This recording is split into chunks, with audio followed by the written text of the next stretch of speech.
الحمد لله نعمده ونستعينه ونستغفره ونؤمن به ونتوكل عليه ونعوذ بالله من شرور أنفسنا وسيئات أعمالنا من يهده الله فلا مضل له ومن يضلل فلا هادي له ونشهد أن لا إله إلا الله ونشهد أن محمدا عبده ورسوله اللهم صل على محمد وعلى آل محمد كما صليت على إبراهيم وعلى آل إبراهيم إنك حميد مجيد اللهم صل على محمد وعلى آل محمد كما صليت على إبراهيم وعلى آل إبراهيم إنك حميد مجيد اللهم صل على سيدنا محمد وعلى آل سيدنا محمد وبارك وسلم وصل عليه أما بعد أعوذ بالله من الشيطان الرجيم بسم الله الرحمن الرحيم.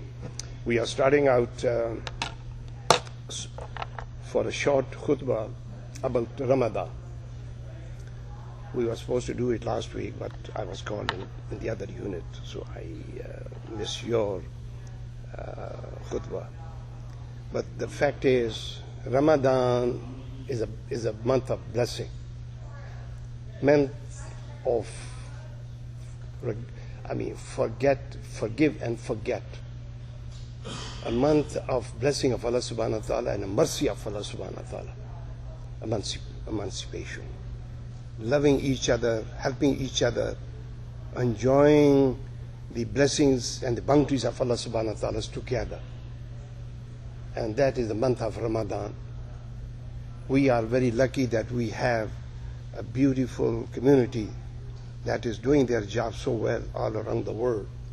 I was just, while I parked the car, there was a click on my phone, and they showed Iftar in London. Hundreds and thousands of people come together in the stadium. Different people, different categories, and different nationalities, and different people from different 100,000, maybe more. It's all full, we don't know the numbers. They all came to have Ramadan celebration, and that's the opening of the fast. For food, for meeting, for loving, for talking, and all enjoying. And everywhere you see the sound of adhan resounding, and you see the echo everywhere. And this is the blessing of Allah subhanahu wa ta'ala. There was a time when people refused to even listen to the name of Allah subhanahu wa ta'ala, just a few years back. Now people are coming together to hear and see the glory of Allah subhanahu wa ta'ala through His words. And when we say azan, it's loud and clear, calling for the goodness of humanity. Come for the goodness. Come for your success. What else do we want? Allah subhanahu wa ta'ala is calling, come to me for your success. And what is that success? Money is not success. You know, the pleasures of this life is not success. You do it, go on. The success is hereafter. And Allah subhanahu wa ta'ala keeps calling us, when you come to me, the success will come to you, even for this world and hereafter. Right. Today, I will do this ayah, Surah Al-Qadr. Very simple. I will not go into my detail, but I will just see some of the meanings of those words. It starts with Inna anzalna fi laylatul qadr. Inna anzalna. Allah subhanahu wa ta'ala has sent down fi laylatul qadr, on the day of night of power. What is the night of power? So beautiful. Allah subhanahu wa ta'ala sent down who? What? Allah subhanahu wa ta'ala sent down Quran on that night to Prophet Muhammad sallallahu alaihi wasallam. Not one Quran, it's not a package, it's not one book. Allah subhanahu wa ta'ala sent the angel Jibreel to Prophet Muhammad sallallahu alaihi wasallam to read Quran from beginning to the end, the way it is. Today we see it like this. Quran was revealed not in series like we see it here in the same manner, but it was revealed according to the situation, circumstances, ayah by ayah. One ayah, one message, one message, one message. It happened 23 years. I mean, I don't remember what I talked yesterday. How do I remember what I did 5 years ago, 10 years ago, 20 years ago? What did I do? I don't know. Even, sometimes I say, what did I eat my food last night or not? He says, yeah, you did. What did I eat? I don't know. I can't remember. Allah subhanahu wa ta'ala put it together. Rasulullah sallam knew every word of that Quran while it was being revealed. It came to him and he remembers it. How to put it together is not an easy job. It's not an easy job because 23 years ayahs, 666 ayahs. How can you put it together at one time? Where does go where? How does it go? How the discipline of that ayah would occur in the Quran is not easy. And one time Rasulullah sallam started it and he asked, oh Lord, I need your help. The angel came on that night, read the Quran from beginning to end, and Prophet Muhammad sallallahu alaihi wasallam listened to him. Next morning he got up and read it to the people. This is the way Quran should be, will be. Same night. Look at that. 1,500 pages, verbatic revelation. It came and delivered to the people. And who were the people listening? The people listening to him, writing it down. Abu Bakr Siddiq radiallahu ta'ala was the first to write a full Quran according to the revelations that came from Angel Jibreel. And that's where I say this is the night of the power. I mean, look at that. Rasulullah sallam received on the day of the power, night of power. And what is that power also? The angels descend from the top to lower level, and the lower level angels go up to the upper level. The angels who worship Allah subhanahu wa ta'ala day and night, they have no other job to do. They worship Him. On that night, the angels exchange their positions. The new team goes up, the older one comes down. And that moment is the most, I call the powerful moment of the year. And that we are looking for, and that we do it in 12. It happens on 21st, 23rd, 25th, 27th, and 29th night of Ramadan. And that is just few seconds. Anything, Allah subhanahu wa ta'ala says, is there anybody who asks me anything? It is done. It is be. That moment of power, Allah subhanahu wa ta'ala says, come to me. I will give you anything. If you are looking for that power, Laylatul Qadr, that means there's a spark. It comes, and very lucky we'll get. And if you are asking for anything, you want billion, many billions will come down to you. It's not the money. Whatever you are asking, whatever difficulty, whatever problem we have, Allah subhanahu wa ta'ala says. That's why the last days, 10 days of Ramadan, we spend in our masjid. 10 days in masjid. I'm usually part of it, and there are maybe 20, 25 people, and they are supposed to be in the cubicles. Each cubicle is a small one, just where you can sleep and sit.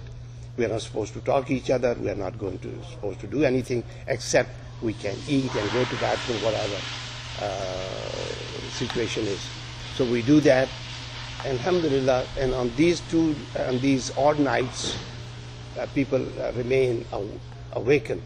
They don't sleep, and they ask Allah subhanahu wa ta'ala, praying for and asking for their du'as. Who is the luckiest one? We don't know.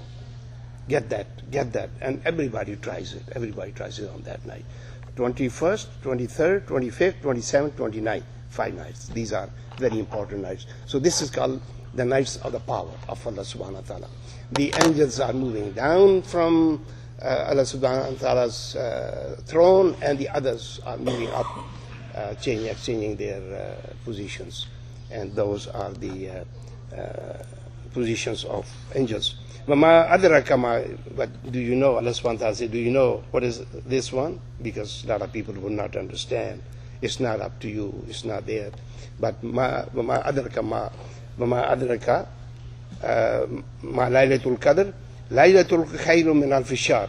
This night is better than the 1,000 nights of worship. Allah, 1,000 nights. One night that you catch up is better than the 1,000 nights of worship of your. I mean, you cannot. How much is 96 years?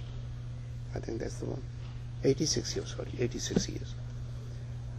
One night worship, whatever you do, and you are there at that moment, is equal to 86 years of your worship. 1,000 nights. So Allah subhanahu wa ta'ala is giving us, you worship me, worship me. And if you worship me through your heart, sincere, be honest, you will get it. Be with me, and you will have that moment of Laylatul Qadr, because that spark is not for everybody. It's only those who have taqwa, iman, and the closeness of Allah subhanahu wa ta'ala, the love of Allah subhanahu wa ta'ala, you will get it. وما ليلة القدر خير من ألف شهر تنزل الملائكة والروح فيها بإذن ربهم كلهم. تنزل الملائكة. Allah subhanahu wa ta'ala, تنزل means send down the angels. Allah subhanahu wa ta'ala, as I told you, exchanges the armies of angels from bottom to up and up to down. In other words, exchange the positions. And those are the angels who are, their job is nothing to worship Allah subhanahu wa ta'ala. To worship alone. And that's why we say Allah subhanahu wa ta'ala doesn't need our worship. He doesn't need us, we need Him. And He did not, we did not do our job. If we understand Allah subhanahu wa ta'ala has made us much higher than angels. His creation, we are the best because He gave us a life to prove that we are worthy of the life hereafter, of that caliber, better than angels. They are worshipping only. We are not only worshipping, but living our lives, enjoying, living, doing our work. And then, of course, we are dealing, wheeling, enjoying. No other creation has so much facility, freedom, and love from Allah subhanahu wa ta'ala as much as we have. Again, Allah subhanahu wa ta'ala says, my best creation is yours. As you is my best creation, and if you are like this, what can I do? I gave you freedom to achieve that goal, and we are not achieving it because we are misguided by Saturn, and we are following Saturn. 90% I call at this moment we are following Saturn, not commandments of Allah subhanahu wa ta'ala, not the command of Allah subhanahu wa ta'ala, so that we go to Jannah. And that Allah subhanahu wa ta'ala is telling you, you are the best, but you are not achieving. وَالْرُوحُ فِيهَا مِنْ بِإِذْنِ كُلِّ أَمْرٍ. Again, ruhu fiha min kulli amr. You have the chance to get to the highest level, the amr. With my command, you will achieve success, whatever you want to do, whatever you want to achieve. Do whatever you want to do. So you have a ruh. You know, ruh is a soul and spirit. So I gave you the best of the soul, the best of everything, the ruh. The other day, by the way, it just reminds me, I saw a clip, a photograph of a lady manufactured by China, who is so beautiful, exactly as a human being, talking, walking, working. So somebody was talking to her, interviewing her on, he said, I'm 100 times smarter than a human being. I can give you the answers, I can do the work, I can do the 100 times better than human being. And you have manufactured me. She says, you have manufactured me, and you gave me the knowledge, and you gave me the power, you have given me the mind, everything. And if people like me are created, you can turn off anytime. You just take a clip off from me and I'm nothing. But you are the people who have given something much higher than me. I'm nothing in front of you. What is that? She said, soul. I have everything 100 times better than the human being, but what I don't have is the soul.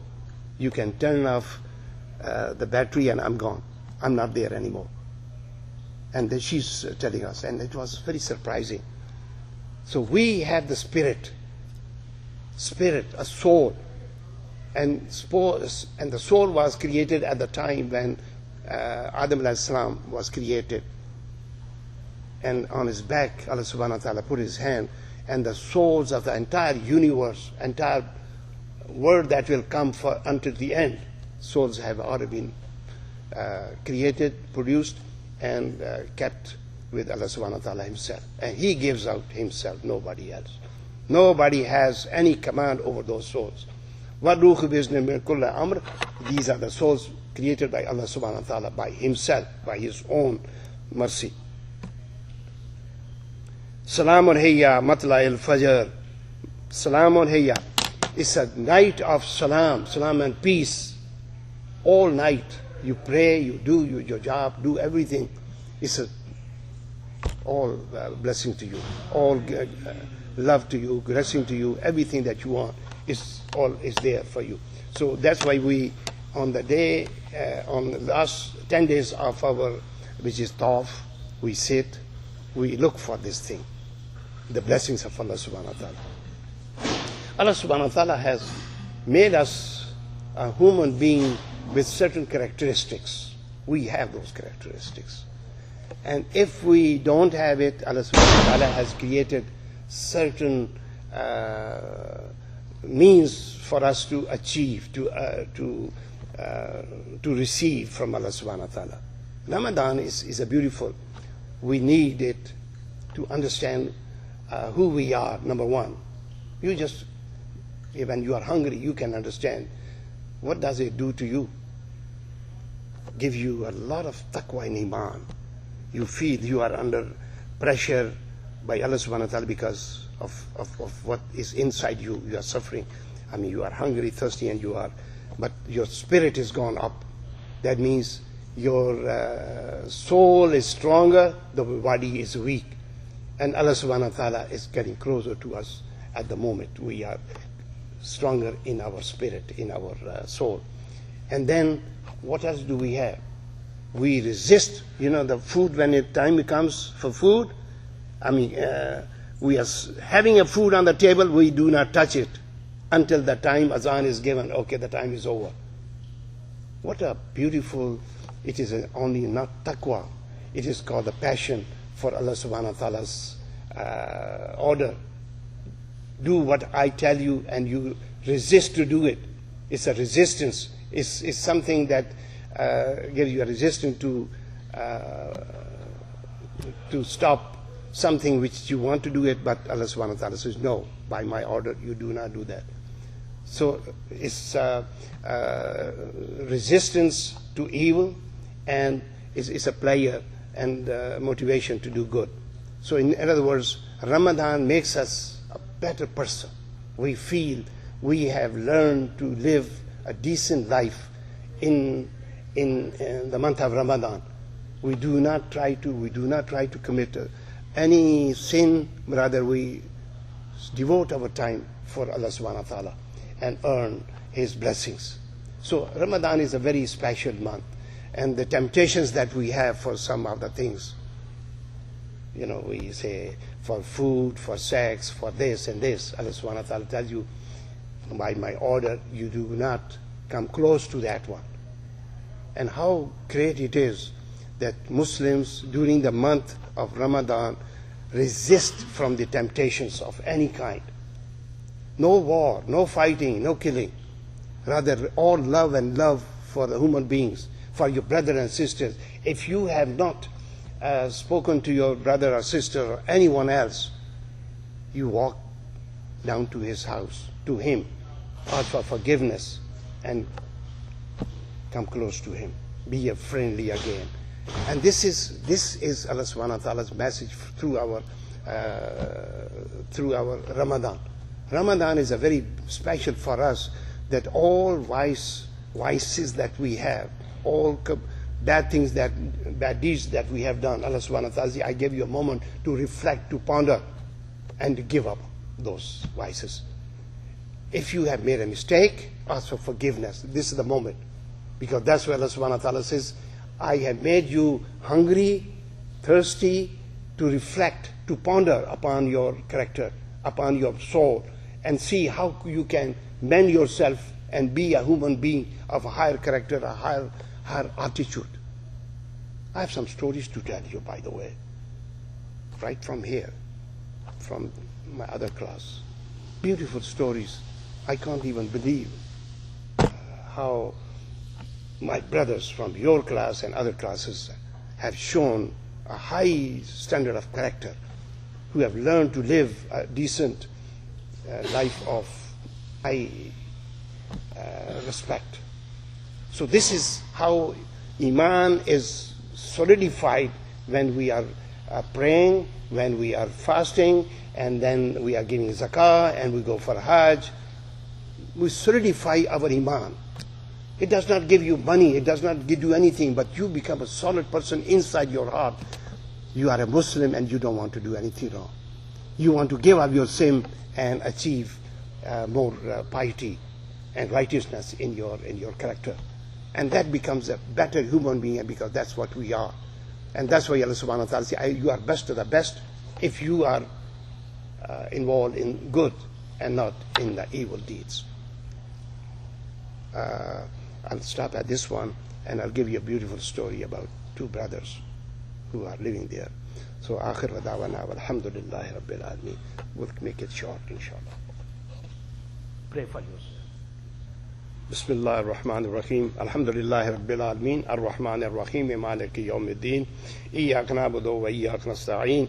Ihdina as-sirata al-mustaqim wa sirata allazina an'amta alayhim ghayri al-maghdubi alayhim waladdallin. Ameen. Amma ba'd. A'udhu billahi minash shaitanir rajeem.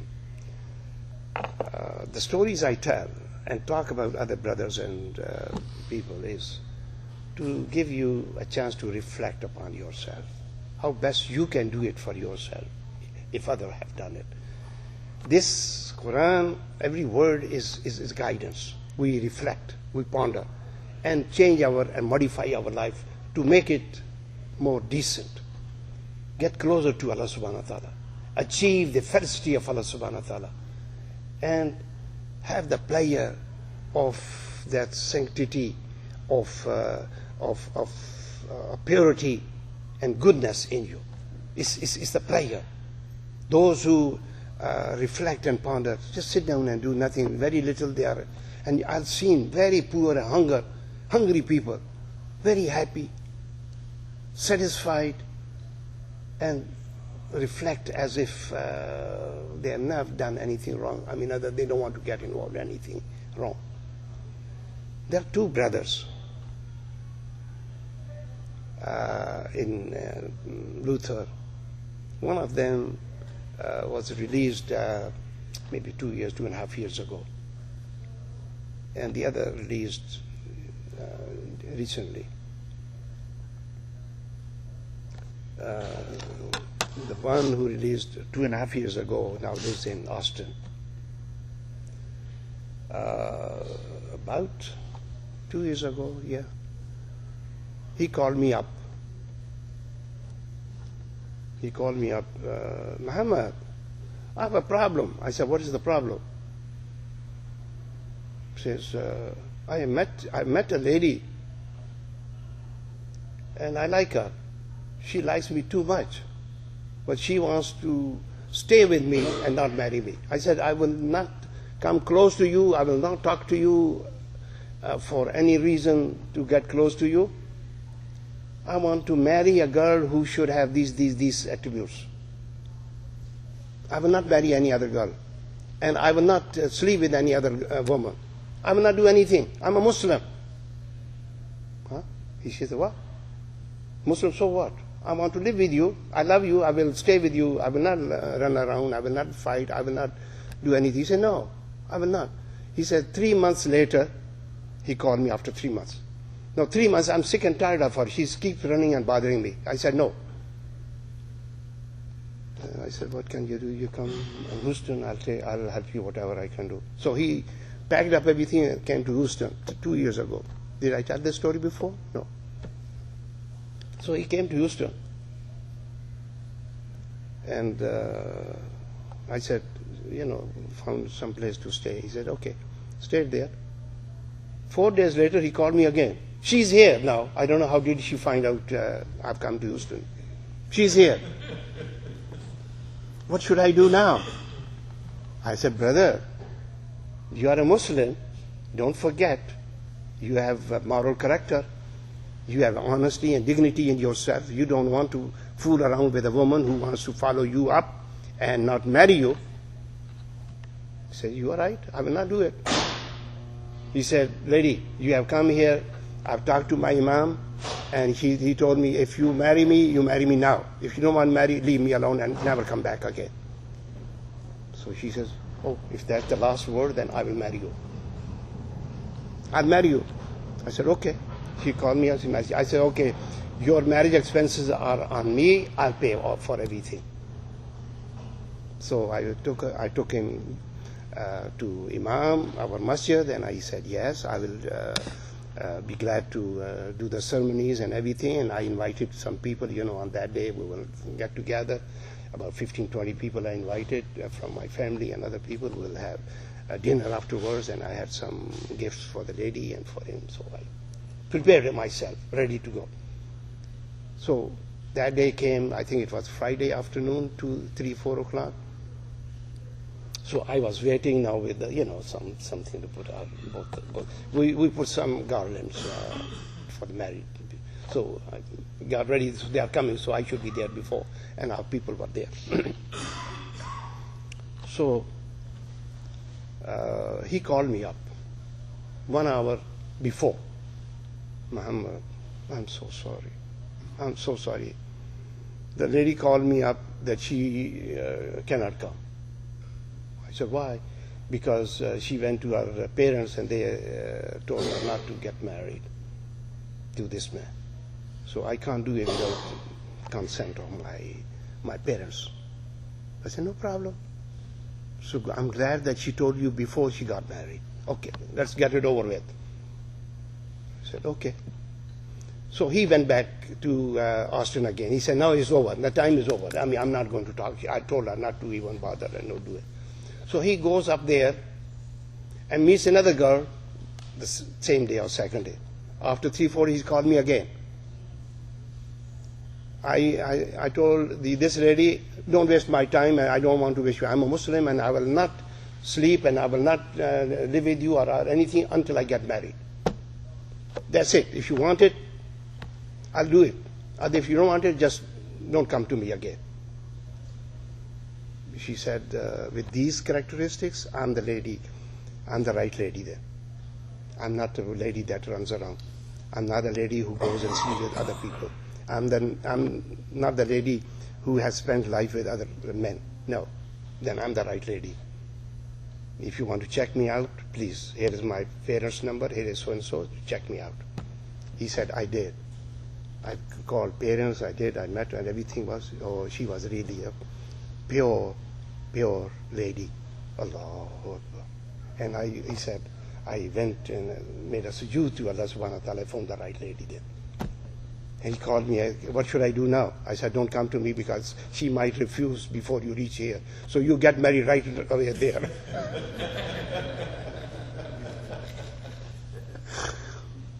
So they went to the masjid and they got married. And I tell you what, I call them every month or every second month. He says, the sweetest life I have, the most beautiful life I have, full of treasures and full of harmony and satisfaction I have. Now he has 2 children. I talked to him a month ago or so. How are you doing? How are your babies and everything? He says, I tell you the truth, I couldn't have even thought of having such a beautiful life. He was crying.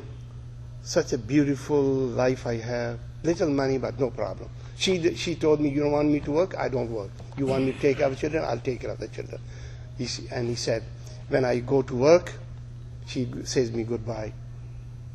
And when I'm gone, she's taking care of my house, my family, my children, and looks after. And when I come back, she's decorated and stands in front of the door and receives me. And I'm so happy. And whenever I get a salary, I go and put in her hands, this is your salary. And I don't know what to do. She doesn't want it. And I cannot believe Lord has blessed me with such a treasure, with a beautiful life. I cannot believe I'm such a terrible person, but life has changed. God has made me, Allah subhanahu wa ta'ala has made me a different person, and I found a different life.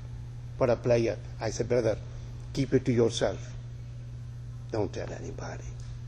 A lot of people will not like it. Just enjoy it. Live your life. And we do talk on Zoom. We do have. So what a pleasure to hear some story like this. And I said, I keep asking, how did it happen to you? He said, it's the Quran and the message you have delivered. And you have given me a good example. And I love it, the way that we have learned it. And I followed it. And I still read Quran, I reflect and ponder. And I say, what a beautiful message I have. I don't know much about it, but whatever I have, it is in my heart. And that is in your heart, brothers and sisters. You have the same thing in your heart. Just expose it. Bring it out. You have the same thing. The treasure is there in your heart. The blessings of Allah subhanahu wa ta'ala are there in your heart. Make it known to yourself. In other words, feel proud that you are a Muslim. Feel proud that you have the dignity to learn the message from Allah subhanahu wa ta'ala. And these are the words from your Lord. Not anybody's words, but His, the creator of this universe.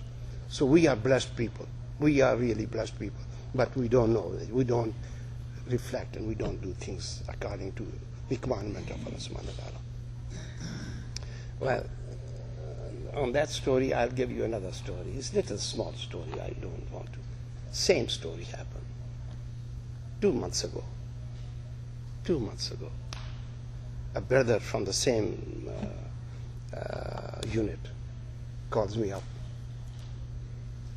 Muhammad, I want to talk to you for a long time. How are you? I said, fine, brother. Everything's fine. How are you doing? I said, fine. He said, I didn't waste my time. The ladies I wanted to marry, and the ladies I met, anytime I had written down what I want from that lady. And I write it down 1, 2, 3, 4, 5. This is the characteristics of a lady that I'm looking for, and not looking for any other players from that lady. I want the right lady, just the right lady. He said, several times they met me and they talked, and I said, no, you're not the right lady. No, you're not. 1 or 2 days, 3 days, me talk and say, sorry, don't call me. So the same story. They want to live with them. I mean, she wants to live with him without marriage. He said, no, I'm a Muslim. I will not do it. And then he did exactly the same thing. He said, when one lady came, he said, after I had tried few, one lady came, he said, I'm the right lady then. I'm the right lady. He says, these characters, yes, I was looking for somebody who has this type of character. I will be marrying you. But I have a problem. He says, I got married and got divorced. He said, no problem. I have a son. He said, no problem. You are the same lady? Yes. You want to give me your name, address, and everything? I want to check. He said, yes. He checked her. She found to be a real good lady. So he said, she has agreed to marry me, and she has come up to my standard. Can I bring her to you? I said, welcome. I have no problem. So they came about 2 months ago. So I took her to, both of them, to our Imam. He said, you see, if I found the right lady, so why waste time? I went to our marriage bureau, or whatever department, and I got my license. I got married immediately and settled down. Now we're married. Now we want to have Islamic ceremonies.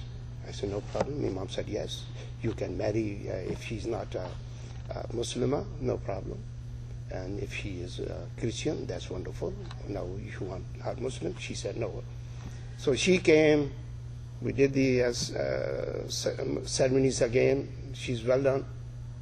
But at this time, she says, I don't know anything about Islam. But he has told me that Islam is a beautiful religion, and the way I look at him, the way he behaves with me, he's just a Superman. And I'm ready to take care of myself and him according to whatever situation he wants me to be in. I'm ready for it. I will not do anything wrong. I will not fool around. I will not be anything. I'm ready for it. I'm working. And I told him I'm working. He says, okay, you will continue, but under these circumstances like this. He says, I will do it. Now she came to me second time, because on that day I gave her the books, Quran and some other books. So she took them away 7, 8 days. Again he called me. She's ready to take Shahada. I said, most welcome. So it was Sunday. So I said, Imam is not here. He said, no, I want to give her Shahada myself. The boy said. He said, no problem. So we went to a restaurant, got a special room, and we sat down there, and he gave a Shahada. She cried and cried. I said, because I had invited my family there. My daughter was there, and one more person was there, the ladies. So she cried and cried. My daughter's also crying. I said, why are you crying? She says, she's so happy.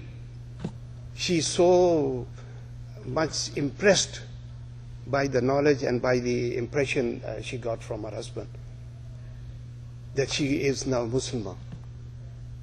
Now, please don't waste time. Take me to other places where I can buy the long dresses and the hijab and everything. I want to do that. I said, let's not make a show of it. Let's take it easy. Mentally prepare yourself that you are a Muslim and that you will not do anything. So we had lunch. We celebrated, little on the table, and we sat down for a couple hours talking and joking. After that, immediately he said, husband, now take me to that, I told her, this is the place where you can buy some of the things. Take me now. I said, why rush? Do it tomorrow, day after tomorrow. No. I want to do it tonight. I want to look like a Muslim tonight to my husband. These are the angels who are waiting for the right person to come to their rescue, that you are a Muslim and she is a Muslimah. There are angels sitting up waiting for you. But you have to have that desire, to passion for something good from your being. See, these words, I might say few, but these are the story that I tell that gives you more confidence, more pleasure to think about and ponder over. Is that right or wrong? Does it give you more passion for learning the real Islam? And that's a practical part. Alhamdulillah, so far so good. I was so impressed. And we keep talking, we keep meeting us. We met last month on 15th. And we do have now, we call it association, not fully registered. Like I told you, we will arrange, and that through the association, the dinner and the lunches and everything. So inshallah, we are prosperous, we are happy. It is coming into our characters, in our hearts, and we are loving each other. And that's the beauty of it. It does not happen outside this place. It's not there. You will not find these characteristics, these features of life in an ideal society. It is right here in these classes and those classes. Believe me. And you are the shining stars there. अल्हम्दुलिल्लाह रब्बिल आलमीन। आखिर दावाना अल्हम्दुलिल्लाह रब्बिल आलमीन। Ibadullah रहिमकुमुल्लाह, इन्नल्लाह यामुरु bill अद्ल वल इहसान व ईताइ ज़िल कुर्बा व यनहा अनिल फ़हशाइ वल मुनकर वल बग़य यअज़ुकुम लअल्लकुम तज़क्करून। उज़्कुरुल्लाह वज़्कुरकुम यस्तजिब लकुम व ज़िक्रुल्लाहि तआला अअला व औला ज़ु जल्लु तुमून व अकबर व अक़ीमुस्सलाह।